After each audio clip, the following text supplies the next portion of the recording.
கோபுரம் டிவி நேயர்களுக்கு இனிய வணக்கம். மகான் ஸ்ரீ ஷேடு சாய்பாபா அற்புதங்கள் இந்த நிகழ்ச்சிக்கு நீங்கள் அளித்து வரும் அன்பிற்கும் ஆதரவிற்கும் மிகப்பெரிய நன்றியை தெரிவித்துக் கொள்கிறோம். இந்த நிகழ்ச்சியில் மகான் ஷேடு சாய்பாபா பக்தர்களுக்கு கருணை உள்ளத்தோடு நிகழ்த்தி வரும் அற்புதங்களை வரிசை தரிசனம் பண்ணிட்டு வரும் சாய்நாதரின் அற்புதமான அருளாசைகளோடு. அந்த வகையில் சாய்நாதர் என்று நமக்கு கொடுக்கக்கூடிய அற்புதமான அருள்வாக்கு சத்தியவாக்கு என்னன்னு கேட்டிங்கன்னா, நீ கடந்து வந்த பாதை கடினமாக இருக்கலாம், இனி கடக்கப் போகும் பாதை வசந்தமான பாதை. பிரமாதமாக சொல்கிறார். யாரெல்லாம் நரகத்தில் உழன்று கொண்டிருக்கிறீர்களோ, யாரெல்லாம் கஷ்டத்தில் உழன்று கொண்டிருக்கிறீர்களோ, உங்கள் அத்துணை பேருக்கும் வசந்த காலம் காத்திருக்கிறது அப்படிங்கிறத பாபா தெளிவாக சொல்கிறார். கடந்து வந்த பாதை கடினமாக இருந்தாலும் இனி கடக்கப் போகும் பாதை வசந்தமான பாதைங்கிறார். பாபாவுக்கு ஒரு மிகப்பெரிய நன்றியை சொல்லி இன்றைக்கி நமக்கு பாபா ஒரே ஒரு அற்புதம் தான் அனுப்பியிருக்கார். அதுவும் பிரமாதமான அற்புதம். அந்த சகோதரி சொல்ல சொல்ல சொல்ல சொல்ல என் கண்களில் கண்ணீர் கொட்டியது அப்படியே. ஏன்னா அப்படி ஒரு கடினமான பாதையில் சகோதரி இருந்திருக்கிறார்கள். நரகமான வேதனையை அனுபவித்து கொண்டிருந்திருக்கிறார்கள் அந்த சகோதரி. அந்த சகோதரியை மீட்டு பாபா எப்படி அற்புதம் மழை பொழிந்தார், அந்த வசந்தமான பாதையை எப்படி காண்பித்தார் சாய்நாதர், அந்த அற்புதத்தை தரிசனம் செய்ய இருக்கிறோம். இன்றைக்கி வியாழக்கிழமையாக இருப்பதனால துனி பூஜையின் தரிசனம் இருக்குது. துனி பூஜையின் தரிசனம் முடிந்தவுடன் பாபா நமக்கு இன்னொரு பிரமாதமான விஷயத்தை புரிய வைக்கிறார். இன்று நம்மிடம் கேட்டுக்கொண்டிருக்கும் அத்துணை சகோதரிகளும் பாபா நான் கூப்பிட்டா வருவீங்களா, பாபா நான் கூப்பிட்டா வருவீங்களான்னு கேட்குறீங்க. அத்தியாயம் 40 நமக்கு காண்பித்து, யார் அழைத்தாலும் ஓடி வருவேன், அன்புடன் அழைத்தால் ஓடி வருவேன், நானே நேரில் வருவேன். பிரமாதமாக சொல்கிறார் பாபா. அந்த அற்புதத்தை தரிசனம் செய்ய வைத்திருக்கிறார். இப்படி பிரமாதமாக 2 அற்புதங்களை கொடுத்து இன்று நமக்கு ஒரு பிரமாதமான ஆசீர்வாதத்தை கொடுத்திருக்கிறார் சாய்நாதர். இந்த அற்புதங்களை தரிசனம் செய்வதற்கு முன்னால் நான் உங்களிடம் கேட்டுக்கொள்வதெல்லாம், இந்த நிகழ்ச்சிக்கு ஒரு லைக் பண்ணுங்கள், ஷேர் பண்ணுங்கள். அது நீங்கள் பிரமாதமாக பண்ணிக்கிட்டு இருக்கீங்க. எதற்காக லைக் செய்ய வேண்டும்? நீங்கள் லைக் பண்ண யூடியூப் ரெக்கமெண்டேஷனில் அப்படி வைடு கவரேஜாக போகுது. அப்படி போகும்போது இந்த சாய்நாதரின் அற்புதங்களை எல்லோரும் தரிசனம் செய்வதற்கு வழிவகை செய்கிறது அந்த லைக். ஒரு லைக் பண்ணலாமே, பிடித்திருந்தால் ஷேர் பண்ணலாம். இந்த அற்புதங்களை தரிசனம் செய்வதற்கு முன்னால் ஒரு முக்கியமான அனௌன்ஸ்மெண்ட் சொல்லிவிட்டு நிகழ்ச்சிக்குள்ளே போகலாம். அந்த அனௌன்ஸ்மெண்ட் என்னன்னு கேட்டிங்கன்னா, ராமநவமி பூஜைக்காக சாய் மகிமா ஒரு அற்புதமான ஒரு ஹோமம் பண்ணாங்க.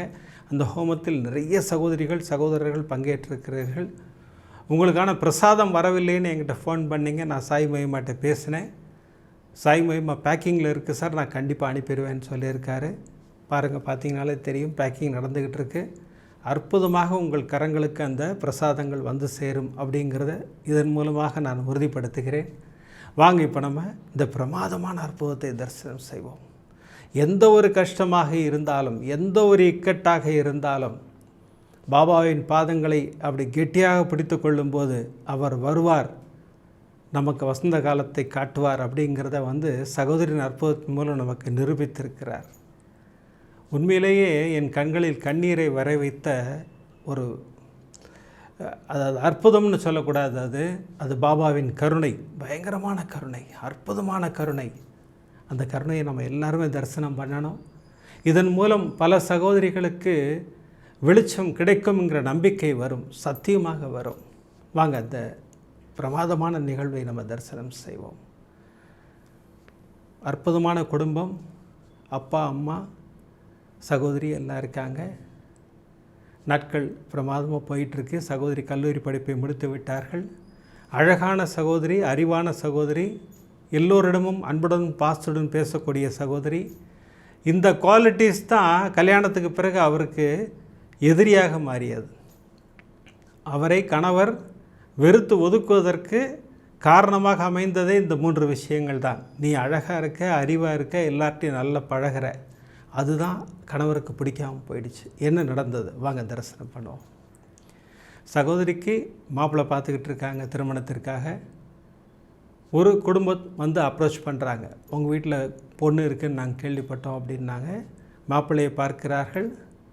அப்படி ஒரு 10 மாத தங்கம் போல் இருக்கிற அந்த தம்பி. ஒரு பெரிய காம்பவுண்டில் தான் அவங்க குடியிருப்பாங்க இவங்க. அந்த காம்பவுண்டில் உள்ள அத்தனை பேரையும் அட்ராக்ட் பண்ணிட்டார். பொண்ணு பார்க்க வந்தபோது அத்தனை வீட்லேயும் எல்லாரோடையும் பேசி எல்லோரோடும் பழகி அப்போவே அத்தனை பேர் முடிவு பண்ணிட்டாங்க. அந்த சகோதரியின் பெயரை நான் மாற்றியிருக்கிறேன், உண்மையான பெயர் சொல்ல போகிறதில்லை. நம்ம இந்த நிகழ்வுக்காக நமக்கு புரிவதற்காக அந்த சகோதரிக்கு கல்யாணின்னு பேர் வச்சுருக்கேன். கல்யாணிக்கு திருமணமும் ஒன்று நடந்தால் இந்த தம்பியோடு தான் நடக்கணும். எவ்வளோ நல்ல தம்பியாக இருக்கார், கல்யாணிக்கு ஏற்ற ஜோடி அப்படின்னு நிறுத்திட்டாங்க. திருமணம் அற்புதமாக முடிந்தது. 5 நாட்கள் அங்கு பெண் வீட்டில் தங்கினார்கள். அந்த 5 நாட்களும் அந்த காம்பவுண்டில் உள்ள அத்தனை பேரையும் அட்ராக்ட் பண்ணிட்டார் அவர். அந்த காம்பவுண்டில் உள்ளவங்களாம் என்ன பேசிக்கிறாங்கன்னு கேட்டிங்கன்னா, திருமணம் என்று ஒன்று நடந்தால், நம் வீட்டில் உள்ள குழந்தைகளுக்கு நடந்தால், கல்யாணிக்கு எப்படி ஒரு கணவன் கிடைத்தானோ அதுபோல் ஒரு கணவன் கிடைக்க வேண்டும். என்ன மாதிரி இருக்காருங்க, தாங்குறாரு கல்யாணியை, அந்த மாதிரி பார்த்துக்க யாராலையும் முடியாது, இந்த மாதிரி ஆக்கிட்டார்.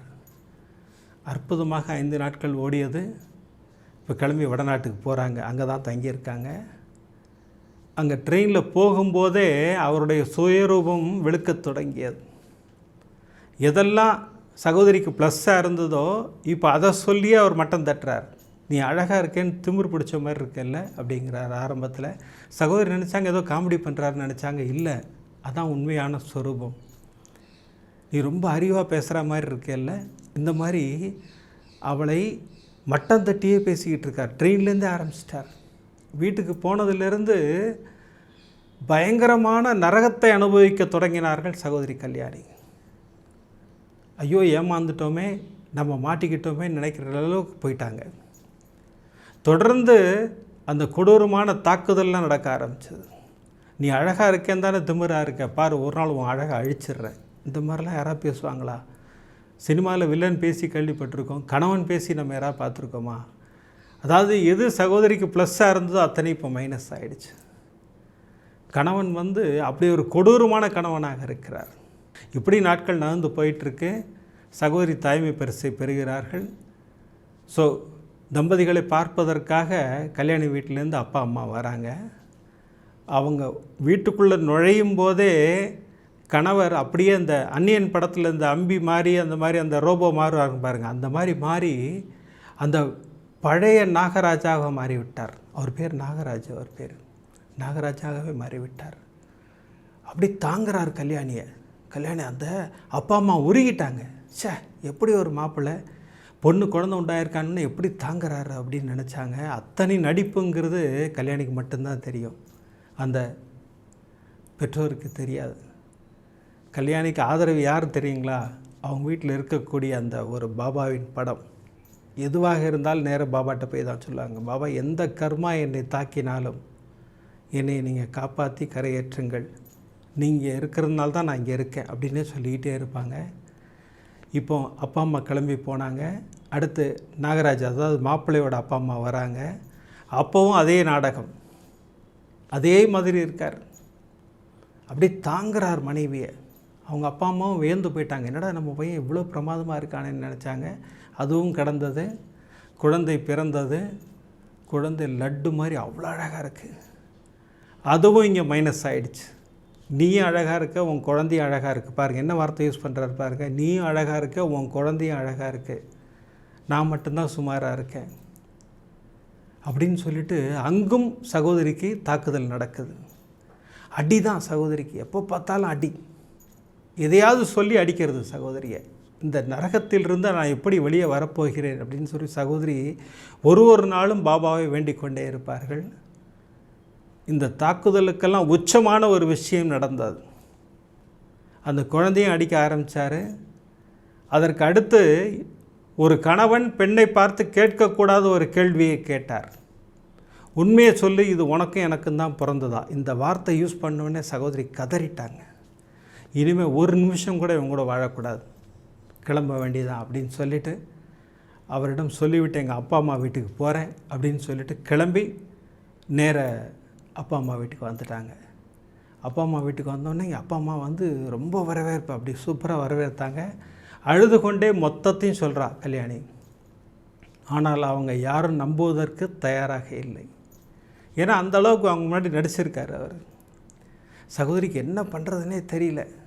அப்பா எனக்கு விவாகரத்து வாங்கி கொடுத்துருங்கப்பா, எனக்கு இதுலேருந்து நான் வெளியில் வரணும்ப்பா, என்னை இவ்வளோ நாள் காப்பாற்றி கரையேற்றினது பாபா தான், அவர்கிட்டேருந்து என்னை பிரித்து விட்டுருங்கப்பான்னா அவர் கோவப்படுறார்.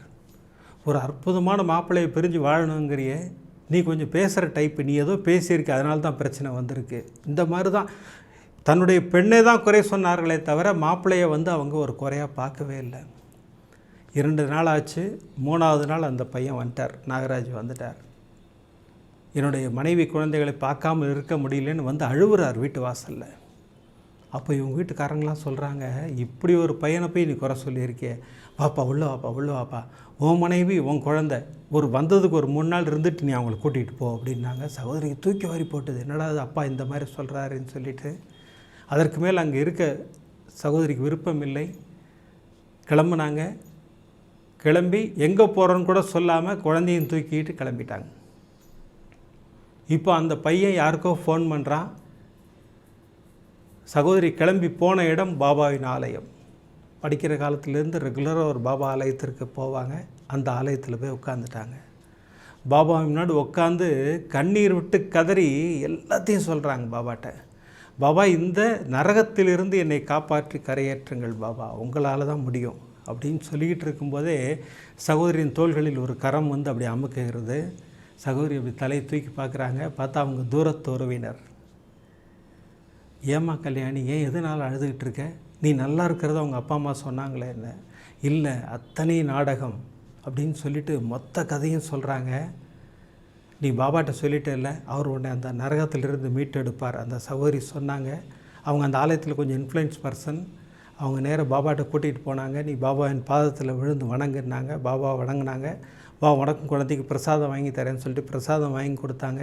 நீ தைரியமாக போ, உன்னை பாபா காப்பாற்றுவார் அப்படின்னு சொல்லி அந்த கல்யாணியை அனுப்பி வைத்தார்கள். கல்யாணி வீட்டுக்கு போகிறாங்க. மொத்த காம்பவுண்டும் கூடி நிற்கிது. நடுவில் இவர் நடுநாயகமாக சேர் போட்டு மாப்பிள்ளை உட்காந்துருக்கார் நாகராஜ். உள்ளே நுழையும் போதே எங்கே போயிட்டு வர அப்படின்னு சொல்லி அவங்க அப்பா மிரட்டுறார். ஒன்றுமே சொல்லல. அவள் பேசாமல் இருந்தா. மாமா, நீங்கள் அவளையும் கேட்குறீங்க, அவள் எங்கே போனான்னு எனக்கு தெரியும். இங்கேருந்து வெளியில் போய் ஒரு பையன் பைக்கில் வந்தால் அவனோட ஏறி போயிட்டு வந்திருக்கா. அவள் இப்போ உங்கள்கிட்ட என்னை பற்றி தப்பாக சொன்னதெல்லாம் எதற்காகனா அந்த பையனோடு அவள் வாழ வேண்டும் என்று முடிவு செய்து விட்டாள். இதெல்லாம் சொன்ன உடனே இதெல்லாம் அபாண்டமான படி இல்லையா? அந்த பொண்ணு அழுவுறா. இதுக்கெல்லாம் உங்கள்கிட்ட ப்ரூஃப் இருக்கான்னு கேட்டால், இருக்குது, நீ இன்னொரு பையனோட பைக்கில் ஏறி போனதை பார்த்ததற்கு ப்ரூஃப் இருக்குது அப்படின்னாங்க. அதை நிரூபிச்சிட்டிங்கன்னா நான் இந்த இடத்துலையே என்னோடய உயிரை மாய்த்து கொள்கிறேன்னு அந்த பொண்ணு சொல்கிறா. இரு, என்னுடைய சொந்தக்காரன் வரான், அவன் தான் உன்னை பார்த்தான் அப்படின்னு சொல்லிவிட்டு அந்த சொந்தக்காரனை வர வைக்கிறாங்க. அந்த சொந்தக்காரர் வருகிறார்.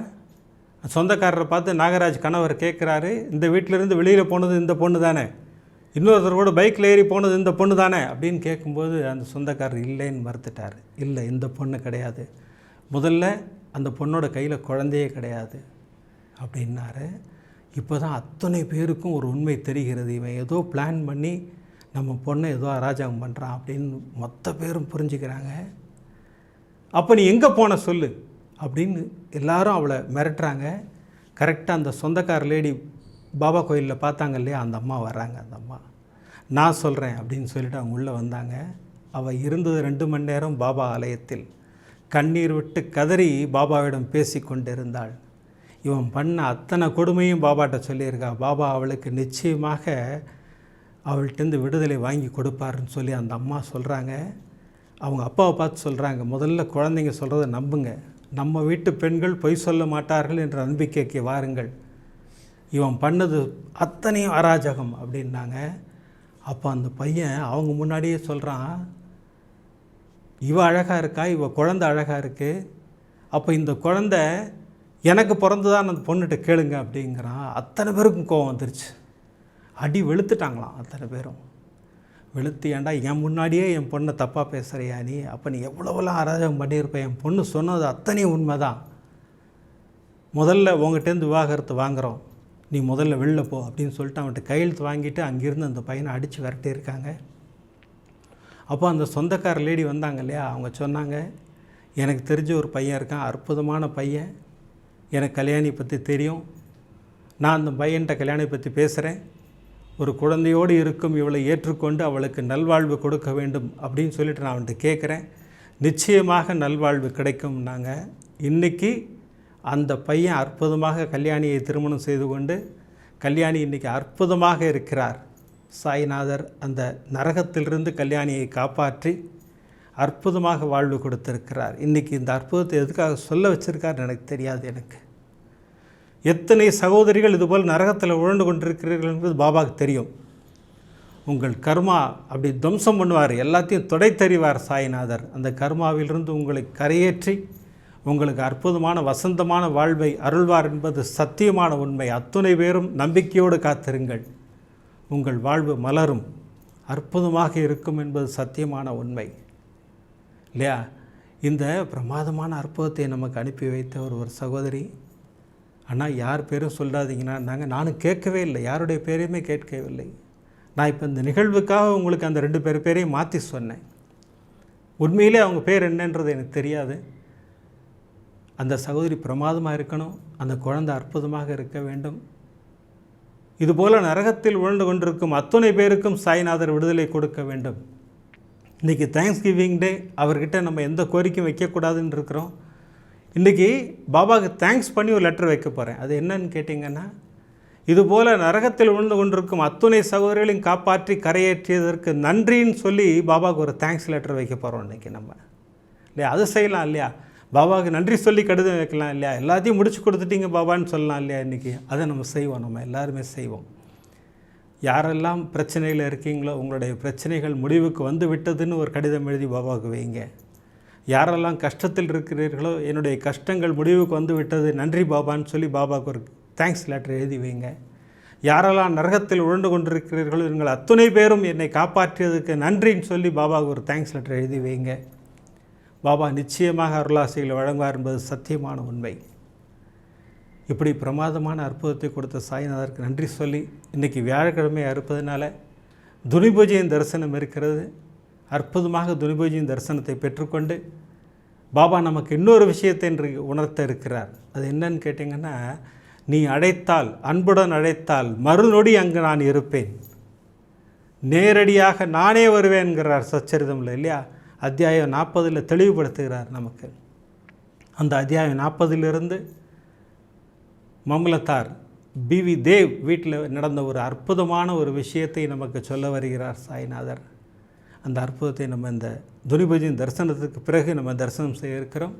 வாங்க இப்போ அற்புதமாக துனிபூஜையை தரிசனம் செய்வோம். கிருஷ்ணம் சதிவரணம் சதுர்புஜம் பிரசன்னவதனம் தியாயேது சர்வகுணபடாந்தே மமோபாக்த சமஸ்த துரித ஜெயத்வாராः ஸ்ரீ பரமேஸ்வராக்னேதாः பரமேஸ்வர பிரீத்தியர்த்தம் கோபுரம் டிவி சர்வசாயி பக்தமஹாஜனானாம் சர்வேஷாம் சககுடும்பானாம் க்ஷேமதைர்யோதயாஜுலாரோக்யைஸ்வர்யானாம் அபிவர்த்தீர்த்தமரோகதிடகாத்ரகாஷித்யர்த்தம் தனதான்ய சக்ஷந்தான சகல சௌபாட்யகார்த்திருத்தம் தேக ஆரோக்கியதாமன சந்தோஷ சாய்நாத பரிபூர்ண அனுகிரக பிரசாத பலசித்யர்த்தம் கர்ம பித்ரு சாப பாப நிவர்த்தி பிராப்திர்த்தம் வியாதி ரோக நிவாரண பிராப்திர்த்தம் மனசங்கட மனக்லேஷ நிவர்த்தி பிராப்திர்த்தம் மனசந்தோஷகர பிராப்திர்த்தம் மாணவ மாணவிகானாம் வித்யாபாரங்கதா ஞான சரஸ்வதி கிருபா கடாட்ச பலசித்யர்த்தம் ரோக நிவாரண பிராப்திர்த்தம் வியாதி நிவாரண பிராப்திர்த்தம் வியாபார உத்தியோக தொழில்துவாரி அநேக கோடி லாபகர பிராப்திர்த்தம் சகல தோஷ நிவாரண பிராப்திர்த்தம் சாய்நாத குருவே நமோ நமः பாதாரவிந்ததோः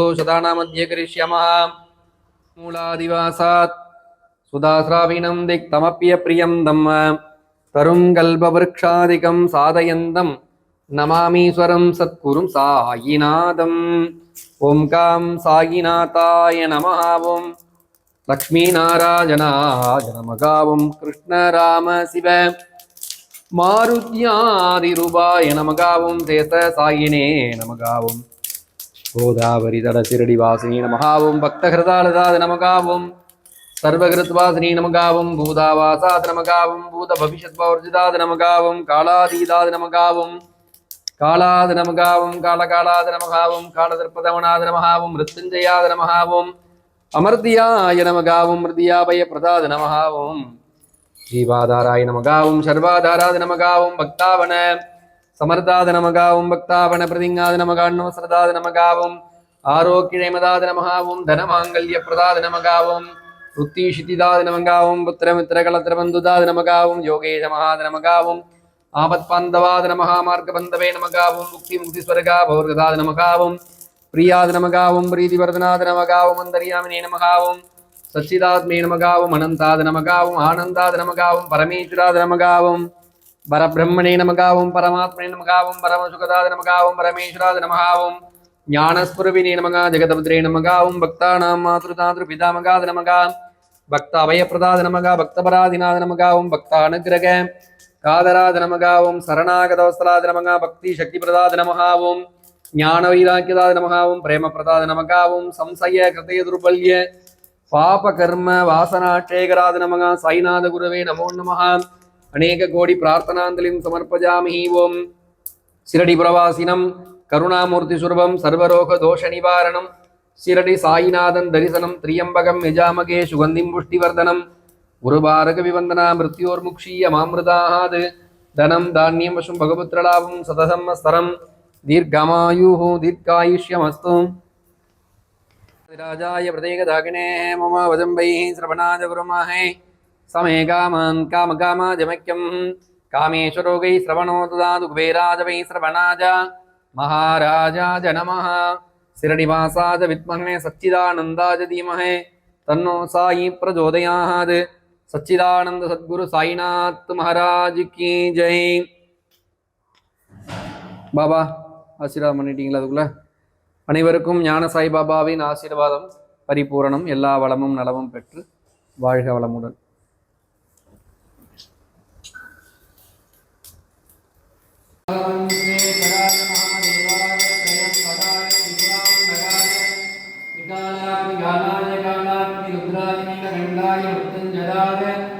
सर्वेश्वराय सदाशिवाय श्रीमन्महादेवाय नमः. श्रीनिवासाय विद्महे सच्चिदानन्दाय धीमहि तन्नो साई प्रचोदयात्. सच्चिदानन्द सद्गुरु साईनाथ गुरुवे नमो नमः. पंचमुख कर्पूर नीलांबर दीपं दर्शयामि. साईनाथ महाराज की जय. அனைவருக்கும் ஞான சாய் பாபாவின் பரிபூர்ண ஆசீர்வாதம்.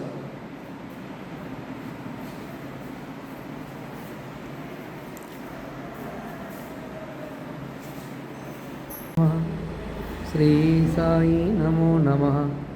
जय जय साई नमो नमः. सद्गुरु साई नमो नमः. பாபா கோபுரம் டிவியின் பக்தர்களுக்கு எல்லாருக்கும் ஒரு ஆசீர்வாதம் பண்ணுங்க. குருவாரம் வியாழக்கிழமை சதானிம்ப விரக்ஷத்யமூலாதிவாசாத் சுதாஸ்ராவீனம் திக்தமப்யப்ரியம் தம் தரும் கல்பவ்ருக்ஷாதிகம் சாரயந்தம் நமாமி பரம் சத்குரு சாய்நாதம்.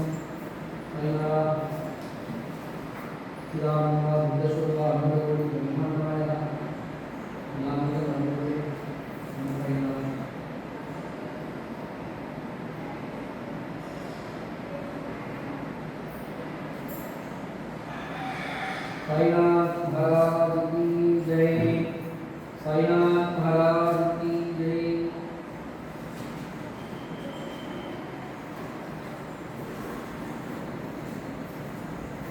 அற்புதமாக துனி பூஜையின் தரிசனம். ஞான சாய் பாபாவுக்கு ஒரு மிகப்பெரிய நன்றியை சொல்லி, துனி பூஜையை செய்து கொடுத்த குருஜிக்கு ஒரு நன்றியை சொல்லி இந்த பிரமாதமான அற்புதத்தை தரிசனம் செய்ய இருக்கிறோம். இந்த அற்புதம் யாருக்கு நிகழ்ந்தது அப்படின்னா, நம்மெல்லாம் அத்தியாயம் 40 படித்திருப்போம் இல்லையா? படிக்காதவர்களுக்காகவும் வச்சுக்கலாம், படித்தவர்களும் ஒரு வாட்டி கேட்கலாம், தப்பு கிடையாது. ஏன்னா பாபாவின் அற்புதங்கள் கேட்க கேட்க புண்ணியம்னு சொல்லியிருக்கார். அதுவும் இந்த அற்புதம் கேட்டால் புண்ணியம். ஏன்னா அவரே நேரடியாக வந்த ஒரு பிரமாதமான அற்புதம். இது எதற்காக என்று சொல்ல வைக்கிறாருன்னு கேட்டிங்கன்னா, நம்ம எல்லோரும் நிறைய பாபாட்ட கேட்குறோம். நம்ம எல்லாருமே பாபா கிட்ட ஒரு கோரிக்கை வைக்கிறோம். அது என்னன்னு கேட்டிங்கன்னா, எங்கள் வீட்டில் கிரகப்பிரவேசம் வச்சுருக்கோம், நீங்கள் கண்டிப்பாக வர வேண்டும் பாபா. நாங்கள் திருமணம் வைத்திருக்கிறோம், கண்டிப்பாக வர வேண்டும். எங்கள் வீட்டில் சீமந்தம் நடக்கிறது, கண்டிப்பாக வர வேண்டும். அவர் தெளிவாக ஒரு விஷயம் சொல்கிறார், நீ அன்புடன் அழைத்தால் நான் அங்கு நேரடியாக வருவேன் அப்படிங்கிறார். ஆனால் எந்த ரூபத்தில் வருவாருங்கிறது அவர் தான் முடிவு பண்ணுவார். அற்புதமான விஷயம். அத்தியாயம் 40 ஒரு அற்புதமான கதையை நம்ம இப்போ பிரமாதமாக தரிசனம் செய்ய இருக்கிறோம். வாங்க அந்த கதைக்குள்ளே போவோம். அன்புடன் அழைத்தால் நேரடியாக நானே வருவேன். பாபா பிரமாதமாக சொன்னார் இல்லையா? அவர் வாக்கு கொடுத்துட்டாருன்னா கண்டிப்பாக நிறைவேற்றி கொடுப்பார். அதெல்லாம் நமக்கு தெரியும், பிரமாதமாக தெரியும். என்ன நடந்தது அற்புதமாக தரிசனம் செய்வோம். தானே ஜில்லாவில் டஹானுன்னு ஒரு ஏரியா. அந்த ஏரியாவோட மம்லத்தார் யாருன்னு கேட்டிங்கன்னா பிவி தேவ்னு பேர். இல்லையா? இதை நம்ம சச்சரிதம் நிறைய இடங்களில் நம்ம அவருடைய பேர் இதை பார்த்துருக்கோம். நம்ம அந்த பிவி தேவோட தாயார் வந்து நிறைய விரதங்கள் இருந்து அவங்க பிரமாதமாக செலிப்ரேட் பண்ணதுனால அதற்கெல்லாம் ஒரு பூர்த்தி விழா செய்யணும்னு ஆசைப்பட்டாங்க. அந்த பூர்த்தி விழா செய்யணும் எப்படின்னா, நான் கிராண்டாக செய்யணும், அற்புதமாக ஒரு டேட் ஃபிக்ஸ் பண்ணு, அன்றைக்கி 200க்கும் மேற்பட்ட அந்தணர்களை வர வைத்து அத்துணை பேருக்கும் அன்னதானம் கொடுத்து சிறப்பாக செய்யணும் அப்படின்னு சொல்லி பிவி தேவுக்கு ஒரு கட்டளை இடுகிறார்கள் தாயார். தாயார் இந்த மாதிரி கட்டளை இட்ட உடனே அவருக்கு ஒரு மிகப்பெரிய ஆசை என்னென்னா, இந்த பூர்த்தி விழாவிற்கு சாய்நாதர் வந்தால் எவ்வளோ நல்லாயிருக்கும் அப்படின்னு நினச்சாரு. சரி, உடனே லெட்டர் எழுதிடலாம் அப்படின்னு சொல்லிட்டு கடிதம் எழுதுகிறார் ஷீரடிக்கு. ஜோகுக்கு தான் அந்த கடிதம் எழுதுகிறார். ஜோக், இந்த மாதிரி என்னால் வர முடியாது, ரொம்ப தூரமாக இருக்கிறதுனால நீங்கள் எனக்காக சாய்நாதரிடம் பேசி என்னுடைய அந்த பூர்த்தி விழாவிற்கு, எங்கள் அம்மா ஒரு விழா பண்ணுறாங்க, அந்த விழாவுக்கு வர வேண்டும் அப்படின்னு சொல்லி நான் ரிக்வஸ்ட் பண்ணதான் நீங்கள் சொல்லுங்கள் அப்படிங்கிறாரு. இந்த கடிதத்தை எடுத்துக்கொண்டு பாபாவிடம் செல்கிறார் ஜோகு. அங்கே பாபாட்ட படித்து காட்டுறாரு. பாபாவும் ரொம்ப சந்தோஷம். கண்டிப்பாக நீ, நான், இன்னொருத்தர் 3 பேர் வரோன்னு சொல்லிவிடு, நீ கடிதம் எழுதிடு அப்படின்னாரு. உடனே கடிதம் எழுதிட்டார். இந்த மாதிரி 3 பேர் வருவதாக இருக்கிறார்கள் அப்படின்னு சொன்ன உடனே பிவி தேவுக்கு அப்படி ஒரு சந்தோஷம் அந்த கடிதத்தை பார்த்த உடனே. ஆனால் அவருக்கு உள்ளூர் ஒரு எண்ணம் என்னன்னு கேட்டிங்கன்னா, பாபா ஷீரடியை விட்டு போனார் அப்படின்னா ஒரு 3 இடத்துக்கு தான் போயிருக்கார். எங்கெங்கே போயிருக்காரு? ரகாத்தா போயிருக்காரு, ரூயி போயிருக்காரு, நீம்காவன் போயிருக்காரு. அதை தாண்டி அவர் வேறு எங்கேயுமே போனதில்லை. அப்போது இந்த இடத்துக்கு வராருன்னா இவ்வளோ தூரம் வருவாரா பாபா? வராருன்னா அப்போது வேறு ரூபத்தில் தான் வருவார். எந்த ரூபத்தில் வருவாருங்கிறத பாபா தான் முடிவு பண்ணுவார். சரி, எந்த ரூபத்தில் வந்தால் என்ன, சாய்நாதர் வந்தால் எனக்கு சந்தோஷம்தான் அப்படின்னு முடிவு பண்ணிட்டார். அந்த டகானுவில் ஒரு ஸ்டேஷன் இருக்குது. அந்த ஸ்டேஷன் மாஸ்டரை ஒரு சன்னியாசி வந்து சந்திக்கிறார். சன்னியாசி போல் தோற்றமடிக்கக்கூடிய ஒருத்தர் சந்திக்கிறார். நான் பசுவின் காவலன், நான் பசுவெல்லாம் மெயின்டைன் பண்ணுறதுக்காக ஒரு வசூல் பண்ணலான்னு ஆசைப்பட்றேன் அப்படின்னு சொல்லி அவர்கிட்ட பேசுகிறாரு. அவர் சொன்னார், நீங்கள் ஊருக்குள்ளே போங்க, அங்கே மம்மலத்தார் பிவி தேவ் இருப்பார், நீங்கள் அவரை பார்த்து பேசுனீங்கன்னா உங்களுக்கு கண்டிப்பாக ஒரு உதவி கிடைக்கும் அப்படின்னு சொல்லிகிட்டு இருக்கும்போதே வண்டி சத்தம் கேட்குது. அந்த வண்டியிலிருந்து பிவி தேவ் இறங்கி ஸ்டேஷனுக்குள்ளே வராரு. பரஸ்பரம் அறிமுகம் நடக்கிறது. அப்போது ஒரு விஷயத்தை சொல்கிறாரு. அப்போது தேவ் சொல்கிறாரு, நாங்கள் இன்னொரு வசூலில் இருக்கோம், அதனால் இது சரியான நேரம் கிடையாது, ஒரு 2 அல்லது 4 மாதங்கள் கழித்து வாங்க, நானே உங்களுக்கு எல்லா ஏற்பாடும் பண்ணுறேன் அப்படின்னாரு. அந்த சன்னியாசியும் ரொம்ப சந்தோஷம், நான் 4 மாதங்கள் கழித்து வருகிறேன் அப்படின்னு சொல்லிட்டு போயிட்டார் அவர். இவர் தேவ வந்து அந்த பூர்த்தி விழாவுக்கு வேண்டிய ஏற்பாடுகள்லாம் பண்ணிக்கிட்டு இருக்கார். கரெக்டாக அந்த பூர்த்தி விழா நடக்க வேண்டிய நாளும் வந்தது. எல்லா வேலையும் நடந்துக்கிட்டு இருக்குது. 12 மணிக்கு தான் அன்னதானம் போடுறதா முடிவு பண்ணியிருக்காங்க. பிரமாதமாக அந்த பூஜையெல்லாம் முடிச்சுட்டு ஒரு 10 மணி சுமாருக்கு ஒரு வண்டி வந்து நிற்கிறது. அந்த வண்டியிலிருந்து அந்த உதவி கேட்டு வந்தார் இல்லைங்களா, அந்த பசுக்காக, அந்த சன்னியாசி இறங்குகிறார் வண்டியிலேருந்து. இவர் பார்த்தார், என்னடா அது, இவர் 4 மாதம் கழிச்சான்னு வர சொன்னோம், இவர் இப்போ 1 மாதம் கூட ஆகலை வந்து நிற்கிறாரு, ஐயோ இவருக்கு என்ன பதில் சொல்கிறது அப்படின்னு யோசிச்சுட்டு இருக்கும்போதே அந்த வண்டியை அனுப்பிவிட்டு அந்த சன்னியாசி நேரம் இங்கேருந்து வந்து, ஐயா நான் வசூல் பண்ணுறதுக்காகலாம் வரலைங்க, நான் பணத்துக்காக வரல, நான் சாப்பாட்டுக்காக தான் வந்திருக்கேன், என் கூட இந்த 2 பேர் வருவாங்க, எங்கேருந்து வரணும் சொல்லுங்கள், நான் உங்களை பிக்கப் பண்ணுறேன் அப்படின்னாரு தேவு. இல்லை நாங்கள் 3 பேர், என்ன டைம் சொல்லுங்கள், நாங்கள் வந்துடுறோம் அப்படின்னாங்க. 12 மணிக்கு தான் அன்னதானம் போடுறதா இருக்கும் அப்படின்னு தேவ் சொன்ன உடனே, சரி அந்த 12 மணிக்கு அந்த மீதி 2 பேரையும் நான் கூட்டிகிட்டு வந்துடுறேன் அப்படின்னு சொல்லிட்டு அவர் போயிட்டார். சன்னியாசி போயிட்டார். கரெக்டாக 12 மணிக்கு 3 பேரும் வருகிறார்கள். அற்புதமாக போஜனம் எடுத்துக்கொள்கிறார்கள். அங்கிருந்து நன்றி சொல்லி கிளம்பி விட்டார்கள். இப்போ தேவுக்கு என்ன வருத்தம்னு கேட்டிங்கன்னா, பாபா நீங்கள் வாங்கன்னு சொல்லி கடிதம் எழுதினோம், பாபாவும் வருவதாக சொன்னார், ஆனால் வரவில்லை அப்படிங்கிறது ஒரு மிகப்பெரிய மன வருத்தம். இதை ஜோகிற்கு கடிதமாக எழுதுகிறார். நான் ரொம்ப எதிர்பார்த்து காத்திருந்தேன், பாபா வரவில்லை அப்படின்னு கடிதம் எழுதிட்டார். இந்த கடிதத்தை எடுத்துக்கிட்டு ஜோக் வந்து பாபாட்ட போகிறாரு. அந்த கடிதம் பிரிக்கும் போதே பாபாவுக்கு என்ன இருக்குன்னு தெரியும்ல, என்ன எழுதியிருக்காரு, வரலைன்னு எழுதியிருக்காரா, அவர் என்னை புரிந்து கொள்ளவில்லை, அதான் உண்மை. பாபா தெளிவாக சொல்கிறாரு, நான் 3 பேராக வருவேன்னு சொன்னேன், நான் வந்தேன், அவர் கவனிக்கவில்லை, நான் மீண்டும் உணர்த்தினேன், 3 பேராக வருவேன் என்று உணர்த்தினேன், அவர் உணரவில்லை அப்படிங்கிறத தெளிவுபடுத்தி அப்படி ஜோகை புரிய வச்சார். ஜோக் சந்தோஷமாயிட்டார். பாபா வாக்குறுதியை நிறைவேற்றி இருக்கிறார் அப்படிங்கிறத புரிந்து கொண்டார். உடனே பிவி தேவுக்கு கடிதம் எழுதுகிறார். பாபா வந்தார், நீங்கள் தான் கவனிக்கலைங்கிற மாதிரி ஒரு கடிதம் எழுதுகிறாரு. அவர் ரொம்ப வருத்தம் அடைந்தார். பாபா குறிப்பாக 2 முறை சொன்னார் இல்லையா, அந்த சன்னியாசி நான் 3 பேராக வருவேன் 3 பேராக வருவேன்னு 2 வாட்டி சொன்னார். நான் தான் கவனிக்காமல் விட்டுட்டேன் அப்படின்னு சொல்லி வருத்தப்பட்டார் அப்படின்னு சொல்லி அந்த கதையை முடிக்கிறார் ஹேமத் பந்த். நல்லா யோசிச்சு பாருங்கள். அன்புடன் அழைத்தால் நானே நேரில் வருவேன், அதானே சொல்லியிருக்கார் இல்லையா, அற்புதமாக சொல்லியிருக்கிறார். அப்புறம் பாபா ஒரு வாக்கு கொடுத்துட்டாருன்னு அந்த வாக்குக்காக தன் உயிரையே கொடுப்பார். நமக்கெல்லாம் தெரியும், சச்சரிதம் படித்த அத்துணை பேருக்கும் தெரியும். அவர் வாக்கு கொடுத்து விட்டால் அந்த வாக்கிற்காக தன் உயிரை கூட கொடுப்பார் சாய்நாதர். அதுதான் சாய்நாதர். அதைத்தான் இன்றைக்கி நமக்கு புரிய வச்சிருக்கார். அதனால் இன்றைக்கி நமக்கு 2 அற்புதம் கொடுத்தார் சாய்நாதர். ஒரு அற்புதத்தின் மூலம் நரகத்தில் உழண்டு கொண்டிருக்கும் உங்கள் அத்துணை பேரையும் காப்பாற்றுவேன், நான் நேரில் வருவேன் அப்படிங்கிறத பாபா பிரமாதமாக புரிய வைத்தார். அடுத்து நீ அன்புடன் அழைத்தால் நான் ஓடி வருவேன் அப்படிங்கிறத ஒரு அற்புதத்தின் மூலம் நமக்கு புரிய வைத்தார். இப்படி 2 அற்புதங்களை கொடுத்த சாய்நாதருக்கு மிகப்பெரிய நன்றியை சொல்லி அடுத்த அற்புதம் பாருங்கள், பிரமாதமான அற்புதம். 3 அற்புதங்கள், அற்புத மழையில் நம்மை நனைய வைக்க இருக்கிறார் சாய்நாதர். சாய்நாதருக்கு மீண்டும் நன்றியை சொல்லி ஒரு எபிசோட் முடிக்கும் போதும் சர்வரோக தோஷ நிவாரண ஸ்லோகம் சொல்லித்தான் முடிக்கிறோம். இன்றைக்கி எந்த கோரிக்கையும் சாய்நாதரிடம் வைக்க போவதில்லை. அப்பாவுக்கு தேங்க்ஸ் மட்டும்தான் சொல்ல போகிறோம். உங்களுக்கு என்ன வேண்டுமோ அதை நிறைவேற்றி கொடுத்து விட்டீர்கள் அப்பா, நன்றின்னு சொல்லி ஒரு வார்த்தையை சொல்லி ஒரு லெட்டர் எழுதி அப்பாவின் பாதங்களில் வையுங்கள். இப்போ நம்ம மந்திரம் சொல்லுவோம், தயாராகுங்கள். ஷீரடிபுர வாசினம், கருணாமூர்த்தி ஸ்வரூபம், சர்வரோக தோஷ நிவாரணம், ஷீரடி சாய்நாதன் தரிசனம். சத்குருவின் கடாட்சம் நமக்கெல்லாம் நிறைஞ்சு கிடைக்கணும்னு வேண்டிக்கிறேன். அடுத்த எபிசோடில் நிறைய அற்புதங்களோடு உங்களை சந்திக்கிறேன். நன்றி, வணக்கம். ஓம் சாய்ராம்.